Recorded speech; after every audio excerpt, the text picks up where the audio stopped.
ప్రభువైన యేసుక్రీస్తు నామంలో మీ అందరికీ హృదయపూర్వక వందనాలు. ఈరోజు ఇలా మిమ్మల్ని కలుసుకునే ధన్యతను ప్రభువారు అనుగ్రహించినందుకు దేవునికి ఎంతో కృతజ్ఞులం. బాగున్నారా అందరూ?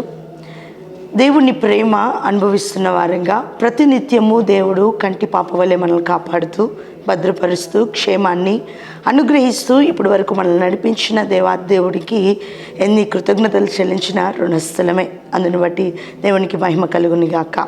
మనందరినీ బ్రతికిస్తూ కాపాడుతూ క్షేమాన్ని అనుగ్రహిస్తున్న ఆధారుడైన దేవునికి ఎల్లవేళలా కృతజ్ఞులమై ఉందాం.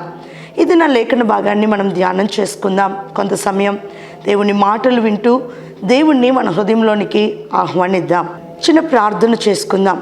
కృపగల తండ్రి, సజీవుడువైన యేసయ్యా, మంచివాడా, మీ కృతజ్ఞతాస్తుతులు చెల్లిస్తున్నాం. ఈ రీతిగా కలుసుకునే ధన్యతను భాగ్యాన్ని మీరు మాకు అనుగ్రహించారు. మీ మాటలు మేము వింటూ ఉండగా మాతో మాట్లాడండి, మమ్మల్ని బలపరచండి. కృంగిన వారిని మమ్మల్ని లేవనెత్తండి. మీ మాటల మకరందముతో మమ్మల్ని బలపరిచి స్థిరపరచమని యేసు నామమున అడుగుతున్నాము పరమ తండ్రి. ఆమేన్, ఆమేన్. లేఖన భాగంలో నుండి ఒక మాటను మనం ధ్యానం చేద్దాం. కీర్తనల గ్రంథము 125వ కీర్తన 1వ వాక్యం. 125వ కీర్తన 1వ వాక్యం మనందరికీ సుపరిచితమైన వాక్యం. యెహోవా యందు నమ్మిక ఉంచువారు కదలక నిత్యము నిలుచు సియోను కొండవలే ఉందురు. లేఖనం చెప్తుంది, ఎవరైతే యెహోవా యందు దేవుని యందు నమ్మిక ఉంచుతారో వారు ఎలా ఉంటారంట?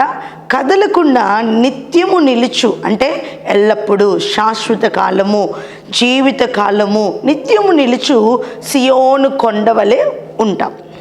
మనం చాలా కొండలను చూసే ఉంటాం.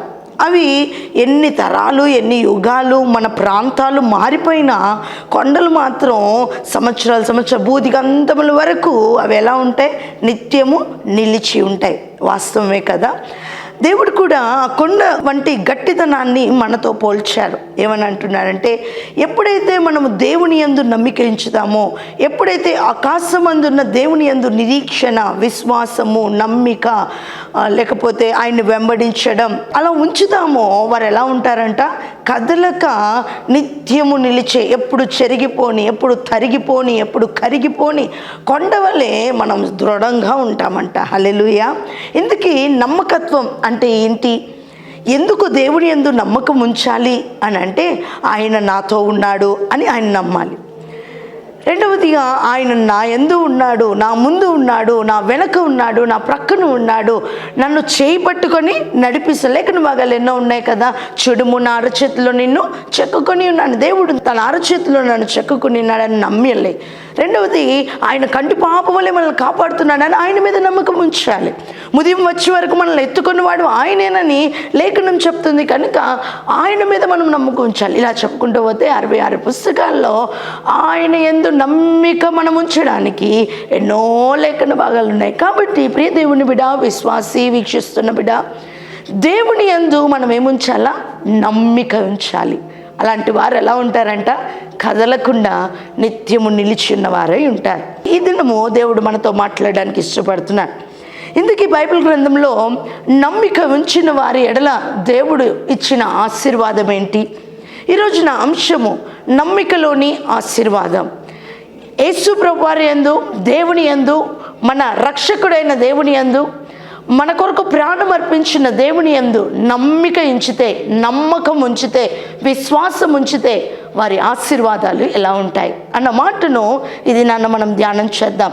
ఈ లోకంలో చాలామంది వ్యక్తులను మనం నమ్ముతూనే ఉంటాం, అవునా కదా? మన బిడ్డల మీద నమ్మకం ఉంచుతాం. వారి పెద్దవారైనప్పుడు ఖచ్చితంగా నన్ను ఉద్ధరిస్తారు అని నమ్ముతాం. మేబీ అది జరగచ్చు, జరగకపోవచ్చు. ఎవరైనా మనకి ధన సహాయం చేస్తారంటే ఖచ్చితంగా వారు చేస్తారని నమ్మిక ఉంచుతాం. చివరికి నిరాశతో, నిస్పృహతో మనం వేసారిపోతూ ఉంటాం. అలానే లోకంలో ఈరోజు ఏదైనా పని జరుగుతుంది అని మనము అధికారుల చుట్టూ తిరిగితే నమ్మిక ఉంచుతాం, తిరిగి ఈరోజు ఎలా అయినా అవ్వాలి అని. At the end of the day, రోజు చివరికి ఖచ్చితంగా నిరాశతో, నిస్పృహతో అవుతాం. కానీ మనం జీవము గల దేవుణ్ణి నమ్మిక ఉంచితే కదలక నిత్యము నిలుచు సియోను కొండవలే మనం ఉంటామంట. అంటే ఆ నమ్మిక మనం ఉంచడం ద్వారా ఆ నమ్మికలో మనకి ఏమి ఆశీర్వాదం ఉంటుంది. ఈ లోకస్తుల నమ్మిక ఉంచితే నిరాశ అని చెప్పుకున్నాం, కానీ దేవుని నమ్మికతే ఆశీర్వాదం అన్నాం. ఏంటి ఆశీర్వాదం, ఏంటి ఆ దీవెన, ఏంటి ఆ సమృద్ధి దేవుడు మనకు అనుగ్రహించేది అన్నది కొన్ని లేఖన భాగాల ఆధారంగా మనం ఈరోజు తెలుసుకుందాం. మొట్టమొదటి ఆశీర్వాదం, దేవుని యందు నమ్మిక ఉంచిన విశ్వాసివి నీవు నేను అయితే దేవుడు నాకు అనుగ్రహించే మొట్టమొదటి ఆశీర్వాదం ఏమి అని అంటే ఆయన సహాయము చేస్తాడంట. చదవండి 1వ దినవృత్తాంతాలు 5వ అధ్యాయము 20వ వాక్యం.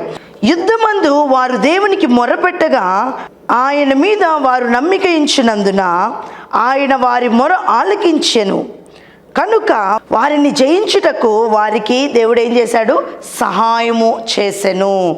1వ దినవృత్తాంతాలు 5వ అధ్యాయము 20వ వాక్యంలో అక్కడ ఇశ్రాయేలు ప్రజలను మనం జ్ఞాపకం చేసుకుంటే ఇశ్రాయేలు ప్రజలు యుద్ధానికి వెళ్తూ ఉంటారు. అక్కడ లేఖన భాగంలో ఎవరెవరి మీద అంట, హగ్రీయుల మీద, అలానే ఫిలిస్తీన్ల మీద, వీటన్నిటి మీద యుద్ధానికి వెళ్తూ ఉంటారు. అప్పుడు వారు ఏం చేశారంట, దేవునికి మొర్రపెట్టారు, దేవుని మీద విశ్వాసం ఉంచారు, దేవుని మీద నమ్మిక ఉంచారు, దేవుడే శరణం అని ఆయన యందు నిరీక్షణ ఉంచారట. ఉంచినప్పుడు దేవుడు వారికి ఏం చేశారు, వారు నమ్మిక ఉంచినందున, ఇశ్రాయేలు ప్రజలు దేవుని యందు నమ్మిక ఉంచినందున దేవుడు ఏం చేశాడంట, వారిని జయించుటకు వారి గ్రీసు దేశస్తుల్ని జయించుటకు ఇశ్రాయేల్ ప్రజలకి దేవుడు ఏం చేశాడంట, సహాయము కలిగెను, సహాయము చేశాడంట. అంటే కొన్నిసార్లు మనం చూస్తాం, మోషే జస్ట్ చేతులెత్తడం ద్వారా దేవుడు ఏమి ఇచ్చాడు, ఇశ్రాయేల్ ప్రజలకి విజయాన్ని ఇచ్చాడు. ప్రియ దేవుని బిడ్డ, నమ్మిక ఉంచడం ద్వారా దేవుడు తానే వారి పక్షాన అదృశ్య దేవుడిగా ఉండి సహాయం పంపించాడు. ఇంకా కొన్ని మాటల్లో చెప్పాలంటే తానే యుద్ధము చేశాడు, తానే జయాన్ని అనుగ్రహించాడు, వారి కనులకు కనపడకుండా వీరి పక్షాన వేద్యము ఆడాడు. ప్రియ దేవుని బిడ్డ, మొట్టమొదటిగా మనము దేవుని యందు నమ్మిక ఉంచితే ఆయన ఏం చేస్తాడంటే తానే మనకేం చేస్తాడంట, సహాయం చేస్తాడు. ఏ రూపాయనైనా ఆయన సహాయం పంపించగలిగిన సామర్థ్యం గల దేవుడు, అదిగో మనం నమ్మిన జీవము గల దేవుడు. హల్లెలూయా. ప్రియ దేవుని జనాంగమా, అదే కీర్తన గ్రంథం 121 వచనంలో మనకు రాయబడింది, కొండల తట్టు నా కళ్ళెత్తుచున్నాను, నాకు సహాయం ఎక్కడి నుండి వస్తుంది. అదే కీర్తనకారుడు అంటాడు, యెహోవా వలననే. ఎప్పుడైతే నేను ఆయన యందు నమ్మిక ఉంచానో, ఎప్పుడైతే ఆయన యందు నేను విశ్వాసం ఉంచానో, ఎప్పుడైతే నేను ఆయన యందు నిరీక్షణ ఉంచానో, సహాయం ఎక్కడి నుంచి వస్తుందట. మనం అనుకుంటాం మనుషులు నాకు సహాయం చేస్తారు, అరే ఈరోజు చెప్పలేదు ఖచ్చితంగా రేపన్నా చేస్తారను. కానీ దేవుడు అంటాడు, నమ్మిక ఆయన మీద ఉంచితే ఆయన సమయోచితమైన సహాయం మనకు అందచేస్తాడు. ఇక్కడ మనకు చదవబడినట్లు ఇశ్రాయేలు ప్రజలు నమ్మిక ఉంచారట దేవుని యందు. దేవుడు ఏం చేశాడు, తక్షణమే వారి పక్షాన తానే సహాయము పంపించాడు. ప్రియ దేవుని బిడ్డ, మొట్టమొదటిగా దేవుని యందు నమ్మిక ఉంచితే మనకేం జరుగుతుంది, మనకు జరిగే ఆశీర్వాదం ఏంటి, సహాయము. అందుకే అబ్రహాంకి దేవుడు అన్నాడు, ఐ యామ్ యువర్ ప్రొవైడర్, యెహోవా ఇరే చూచుకున్నాడు, ఆయన సహాయం పంపిస్తాడు. దేవుడు మన సమయోచితమైన సహాయము అందించగలవాడు. ఈరోజు నాకేమీ లేదా, ఈరోజు నేను పస్తుండవలసిందేనా, అసలు నా జీవితం ఏమి ఇలా అయిపోతుంది, సంపాదన నెల మొత్తానికి సరిపోవట్లేదు. దేవుడు అంటున్నాడు, నా మీద నమ్మిక ఉంచు, యథావిధిగా నన్ను ప్రార్థించే, యథావిధిగా విశ్వాసం నా పైన ఉంచు, క్రమం తప్పకుండా దేవుని మందిరానికి రా. దేవుడు అంటాడు, సహాయము తానే నీకు పంపిస్తాడు. హల్లెలూయా. ఆ రోజు దైవ సేవకుడిని దేవుడు ఏం చేశాడు, కాకులతో పోషించాడు, సారెపతి విధవరాలను పోషించాడు దేవుడు. అలా మనల్ని పోషించలేడా, మనకు సహాయం అందించాడా, ఆయన అందించగలవాడు. కానీ ప్రియ దేవుని బిడ్డ, మన నమ్మిక మనుషుల మీద ఉందా, మన నమ్మిక వస్తువుల మీద ఉందా, మన నమ్మిక మన పేరు ప్రతిష్టల మీద ఉందా, ఎక్కడ ఉంది? దేవుడు మన ఎదురు నుండి కోరుకుంటుంది, యెహోవా యందు నమ్మిక ఉంచుము, దేవుని యందే నమ్మిక ఉంచు, ఎందుకంటే ఆయన భూమి ఆకాశమును సృజించినవాడు, ఆయనకు అసాధ్యమైనదేమీ లేదు. ఒకసారి ప్రయత్నించరాదా, దేవుని యందు నమ్మిక ఉంచడం ఒకసారి ప్రయత్నించు, ఆయన నీకు సహాయం చేస్తాడు. రెండవ ఆశీర్వాదం ఆయన యందు నమ్మిక ఉంచట్లో ఏంటో తెలుసుకుందాం. కీర్తన గ్రంథము 25వ కీర్తన 2వ వాక్యం, 25 కీర్తన 2వ వాక్యం. నా దేవా, నీ యందు నమ్మిక ఉంచున్నాను, నన్ను సిగ్గుపడనీయకుము, నన్ను గూర్చి ఉత్సహింపనీయకుము. రెండవ ఆశీర్వాదం ఏంటంటే దేవుని యందు నమ్మిక ఉంచితే ఆయన సిగ్గుపడనివ్వడట. హల్లెలూయా. మానవులకి చాలా అక్కర్లేనిది ఏంటంటే సిగ్గు, భయం, బిడియం, అవునా, మొహం లజ్జింపబడ్డం.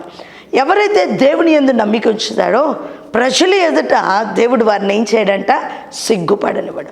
మనుషుల ఎదుట దేవుడు వారిని ఏం చేయడంట? సిగ్గుపడనివ్వడు. సాతాను కూడా మనల్ని చూసి నవ్వుకునేటట్లు దేవుడు మనల్ని సిగ్గుపడనివ్వడు. లేకుండా మనం కొన్ని ఉదాహరణలు మనం చూద్దాం. దావీదు భక్తుని జ్ఞాపకం చేసుకుంటే, దావీదు భక్తుని ఎవరు తరుముతూ ఉన్నారు? సౌలు తరుముతూ ఉన్నాడు. తరుముతూ ఉన్నప్పుడు అక్కడ ఏమైంది?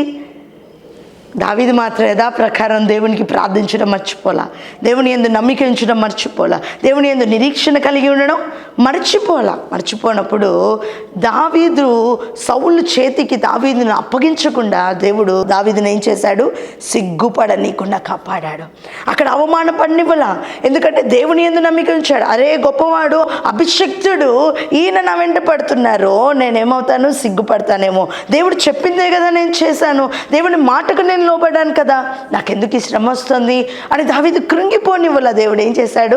సిగ్గుపడనీయకుండా తన తలపైకి ఎత్తాడు. అదే దావీదు గొల్యాతు దగ్గరకు వస్తే యుద్ధంలో గొల్యాత్ ఏమో ఎంత ఎత్తు?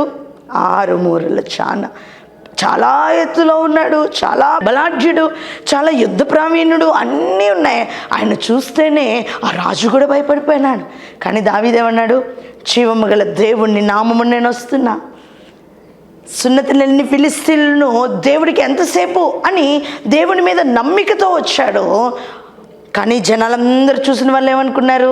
ఖచ్చితంగా వీడి పని ఈరోజు అయిపోయింది. జనాలకు కనబడింది ఏంటంటే అదృశ్యంగా దేవుడు తనతో ఉన్నాడు. ఆయన దృష్టి దేవుని మీద ఉంది. ఆ దేవుడు ఏం చేశాడంటే 6 మూరలు కాదు, 12 మూరలు కాదు, 1000 మూరలైనా కానీ వాడికన్నా గొప్పవాడు దేవుడు అని నిరూపించాడు. హల్లెలూయా. ఆయన ఏం చేశాడు? సిగ్గుపడనివ్వలా. అందరు విడి పని అయిపోయింది అనుకున్నారు. కానీ దేవుడు అక్కడ ఏం చేశాడు? దావీదుకు 10,000 కొలది దీవెనలు ఇచ్చాడు. స్తోత్ర. 10,000 కొలది గాన ప్రతిగానాలు చేశారంటండి. అక్కడ కూడా దావీదుని దేవుడు సిగ్గుపరచనివ్వాల. అలానే దావీదు గొర్రెలు కాస్తూ అరణ్యంలో ఉన్నప్పుడు ఎలుగుబండలు వచ్చినాయి, సింగాలు వచ్చినాయి. దావీదు ఒక్కడే అయిపోయినాడు, సహాయం చేసేవారు ఎవ్వరు లేరు. కానీ దావీదు ఏం చేశాడంటే వీణ వాయిస్తూ దేవునికి పాటలు పాడుతూ ఉన్నాడు. దేవుని మీద నమ్మిక ఉంచాడు. దేవుడు ఏం చేశాడు? దావీదుకు లేని బలమునిచ్చాడు. ఆయన ఎక్కడ ఏం చేయాల? సిగ్గుపడనివ్వాల. అదే కీర్తన భాగంలో ఉంటుంది ఒక మాట, యెహోవాకు ఎదురు చూచువారు ఏం చేస్తారు?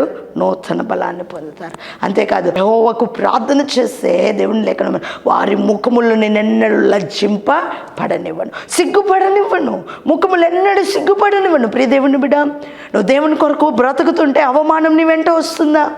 చింత నీ వెంట వస్తుందా? ప్రజలందరూ నిన్ను నిందిస్తున్నారా? నమ్మిక మాత్రం విడిచిపెట్టకు. దేవుని యందు విశ్వాసం, నిరీక్షణ మాత్రం విడిచిపెట్టకు. ఎందుకంటే దేవుడు నిన్ను నన్ను ఏం చేయడంట? దావీదు సిగ్గును పడనివ్వలేదు ఆయన. షడ్రక్ మేషక్ అబేద్నెగోలను సిగ్గుపడనివ్వలేదు ఆయన. మనం సేవించేవాడు మనల్ని కూడా ఏం చేయనివ్వడు? సిగ్గుపడనివ్వడు. మనం సిగ్గుపడ్డామంటే లేఖనం ఉంది, ఆయన నా పక్షాన కన్నీరు కారుస్తాడు. లాజరు సమాధి దగ్గర అందరూ అనుకున్నారు ఏమైపోయింది, దేవుడు అన్నారు. చివరికి ఇప్పుడు దేవుడు కూడా ఏమీ చేయలేదు. కానీ దేవుడు అక్కడ ఏం చేశాడు? వీరు ఉంచిన నమ్మకత్వాన్ని బట్టి, వీరు ఉంచిన నిరీక్షణని బట్టి, వీరు దేవుని పైన ఉంచిన విశ్వాసాన్ని బట్టి దేవుడు అక్కడ వీరిని సిగ్గుపడనివ్వాల. వీరప్పటి వరకు దేవునికి ఇచ్చిన ప్రాధాన్యతను బట్టి వీరిని ప్రజలందరిలో సిగ్గుపడనీయకుండా ఇంకేం చేశాడంటే ఆ ప్రజలందరూ, ఆ ప్రాంత ప్రజలందరూ, ఆ దేశ ప్రజలందరూ దేవుని యందు విశ్వాసం ఉండడానికి ఈ కుటుంబం కారణమైంది. దేవుని నమ్మడానికి ఈ కుటుంబం కారణమైంది. ప్రియ దేవుని బిడ్డ, 2వ ఆశీర్వాదం నమ్మికలో ఏంటంట? సిగ్గుపడనివ్వని ఆశీర్వాదం. మూడవది కీర్తనల గ్రంథము 34వ అధ్యాయము 22వ వాక్యం. యెహోవా తన సేవకుల ప్రాణమును విమోచించును, ఆయన శరణుజొచ్చు వారిలో ఎవరును అపరాధులుగా ఎంచబడరు. 3వ ఆశీర్వాదం నమ్మిక ఎంచడం. ఎవరైతే దేవుని శరణు చూస్తారో, ఎవరైతే దేవుణ్ణి నమ్ముతారో, ఎవరైతే దేవుని యందు నమ్మిక విశ్వాసం ఉంచుతారో, కష్టాలైన, బాధలైన, ఇబ్బందులైన అన్నిటిలో దేవుణ్ణి విడిచిపెట్టకుండా ఎవరైతే ఉంటారో 3వ ఆశీర్వాదం దేవుడు ఇచ్చేది ఏంటంటే అపరాధులుగా ఎంచబడరు. అంటే దోషులుగా దేవుడు వారిని ఎంచాడు, ప్రజలు కూడా ఎంచకుండా చేస్తాడు. మీ అందరికీ ఎదురవుతున్నాయో లేదో తెలియదు, కానీ సహజంగా మనందరికీ మంచి చేసిన చెడు మనకి ఎదురవుతుంది. వాస్తవం కదా? నేను మంచి చేస్తాను, జనాల దృష్టిలో ఏమవుద్ది? చెడుగా మారుతుంది. అరే నేను ఈ ఉద్దేశంతో కదా మేలుకే చేస్తాను, కానీ జనాలు అలానే అనుకుంటారు. కానీ నువ్వు దేవుని మీద నమ్మిక ఉంచితే దేవుడు అంటున్నాడు, దోషులుగా మనల్ని ఎంచడంట, అపరాధులుగా మనల్ని ఎంచడంట, అపరాధులుగా ప్రజలు మనల్ని చూసేటట్టు చేయడంట. యోబుని మనం జ్ఞాపకం చేసుకుంటే యోబుకి ఏమొచ్చినాయండి? శ్రమలు వచ్చినాయి. అప్పుడు యోబుకి ముఖ్య స్నేహితులు ఉన్నారంట. ఎంతమంది? ముగ్గురా నలుగురా? ముగ్గురు. ఈ ముగ్గురు యోబుకు ముఖ్య స్నేహితులు. యోబు అంటే బాగా తెలిసిన వారు, బాగా అర్థం చేసుకున్నారు. ప్రతిరోజు యోబు కదలికలన్నీ వారికి తెలుసు. అలాంటి వారి దగ్గరికి వచ్చి అన్నారంట, ఏమని అన్నారు? నువ్వు దేవునికి ఏదో పాపము చేసావు. అంటే ఈ శ్రమ రావడం నువ్వే దోషివి అని, నువ్వే ఏదో తెలియకుండా చేసావని ఆయన్ని ఎత్తి పొడవడం ప్రారంభించారు. అంటే అపరాధులుగా ఎంచారు, దోషులుగా అతన్ని వేయించారు. ఇంకప్పుడు వాళ్ళు అనుకున్నారు, లేఖనం చెప్తుంది, వారంతా నీతి పరులేం కాదు, కానీ వారు నా నీతిది అంటే కంపారిజన్ స్టార్ట్ అయిపోయింది, ఎత్తి పొడవడం స్టార్ట్ అయిపోయింది, తర్వాత ఒకరినొకరిని ఎంచుకోవడం స్టార్ట్ అయిపోయింది, అపరాధులుగా ఎంచారు. కానీ యోబు మాత్రం ఏం చేయాల? నమ్మిక మాత్రం విడిచిపెట్టాల. వారిని నోరు తెరిచి తూలనాడి ఒక మాట కూడా మాట్లాడాల.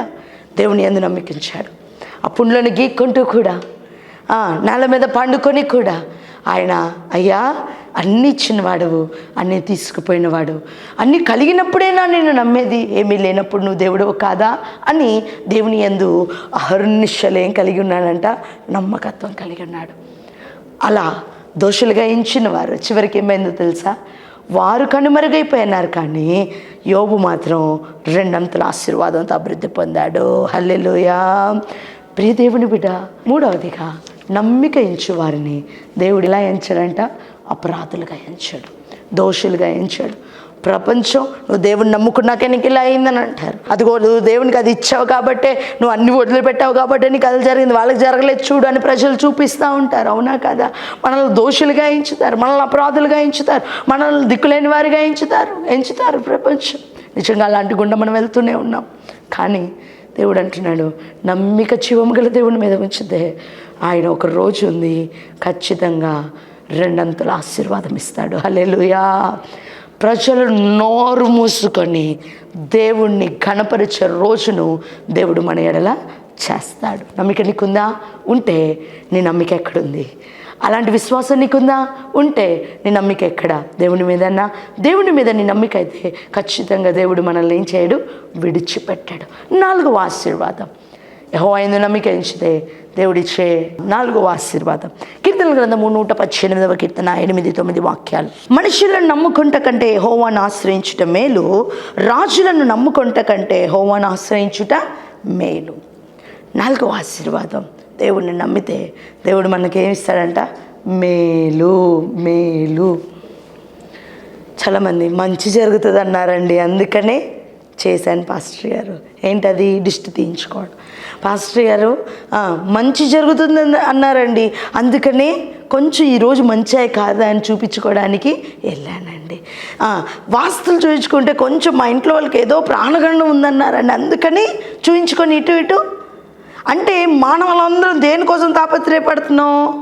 ఏదో ఒక మంచి మేలు జరగాలి అన్నది. అవునా కదా? కానీ ఒక తాడులో ఉన్న మేలు దేవునిలో లేదంటారా? అంటే దానికన్నా దేవుడు గొప్పవాడు కాదా? దానికన్నా దేవుడు బలహీనుడా? దానికన్నా దేవుడు అసమర్థుడా? వాటన్నిటినీ కలుగ చేసిన వాడు ఎవరు? ఆయన నోటి మాటతో సమస్తమును ఏం చేశాడంట? కలుగ చేశాడు. ఆయన మాట సెలవివ్వగా ఇది అవునుగాక అంటే సమస్తము అయినది. ఆయన మాట సెలవివ్వగా గాలిని, సముద్రము ఆయన మాట విన్నది. మనుషులమైన మనము ఆయన మాట వినాలి.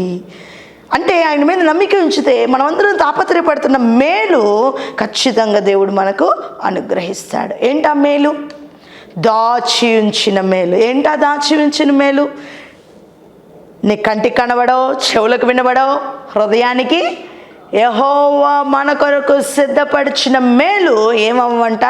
ఆయన కొరకు ఎదురు చూసే మనకు కూడా అర్థమే కాదు. స్తోత్రం కలుగును గాక.